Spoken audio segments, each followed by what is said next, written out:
नो नो नो नो। हाँ चढ़ जो भौजी के गाड़ी लोड कहिए के मनी है। इस सज्जन को क्या तकलीफ है भाई? मोदी जी तकलीफ हमें ना, तकलीफ तो भौजी के होती है, नहीं के भरोसा तो देखी तो अब तो हनियो लोग देखा भाई लोग। चलो भाई।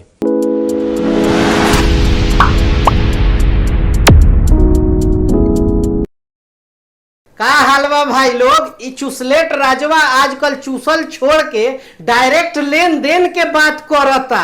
क्या बात कर रहे हैं? आ संतरा भौजी देवे के चाहते नहीं की, लेकिन क्यों? काहे से कि अगर एक बार का दो दे दिहन तब परिक जाई, बार बार मांगे लागे। ऐसे कैसे चलेगा दीदी? ये हम ना, ई तो संतरा भौजी खुदे कहतारी। नहीं अरे लगाओ रे, न तो ई लोग हमरे के गलत समझे लागी।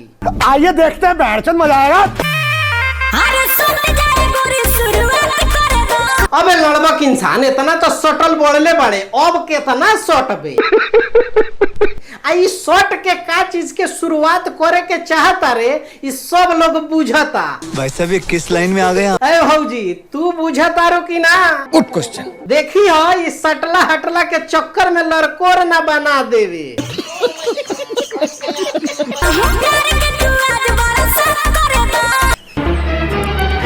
देखी लोगिन, ए तरह प्यार के बरसात होता कि प्यार के बरसात में अपन मोबिल टंकी में डाले खातिर बेचैन होके भौजी के गोरम करता। अरे सुधरो रे अभी तो। अब भौजी भी चानी काटता रे का भौजी?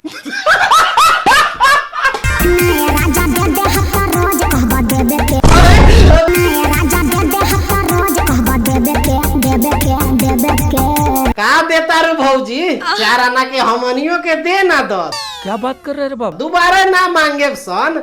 गजब बेइज्जती है। बाकी तोहनी लोग के का लागता भाई लोग कि भौजी देले नहीं की? हमको नहीं पता। अच्छा एगो बात बतावा भौजी कि अपना भतार के देवे में इतना हिचकिचात काहे बाड़ू? क्या करूं मैं, मर जाऊं? रीजन जान सके नी का? बड़ा हरामी हो बेटा।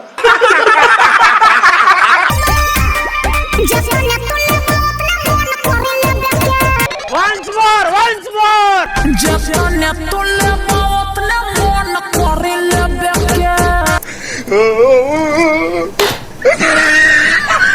देखी लोगी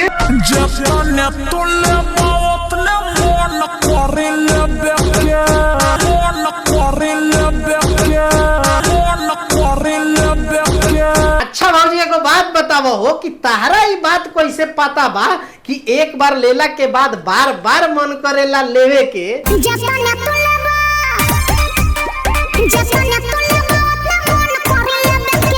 हम जाना तानी कि बिना गथवावले संतरा भौजी एक दिन मानत ना होखबू, लेकिन यहाँ खिलाड़ी मौगी के तरह आके खेल करतारू। अरे बाप रे, ये तो धोती खोल रहा है। तोहरे जैसन 76 मेहरारू के वजह से नु मर्द कहीं और मुंह मारे लागेला। ये बड़ी अच्छी बात कही आप। अब तोहनी लोग के का लागता भाई लोग नीचे जाके कमेंट क के बतावता। ठीक है। ई बुजरी पूरा मन खराब कर देल। मिला तानी अगला वीडियो में, लेकिन जाए से पहले बस उहे बात कि लाइक शेयर कमेंट कर दिया लोग। आ ये वीडियो अगर फेसबुक पेज पर देखत होकबा तब पेज के फॉलो कर लिया, अगर यूट्यूब चैनल पर देखत होकबा तब जाके सब्सक्राइब कर लिया। मिला तानी अगला वीडियो में, तब तक दी इजाजत, बाय बाय, टेक केयर, जय हिंद।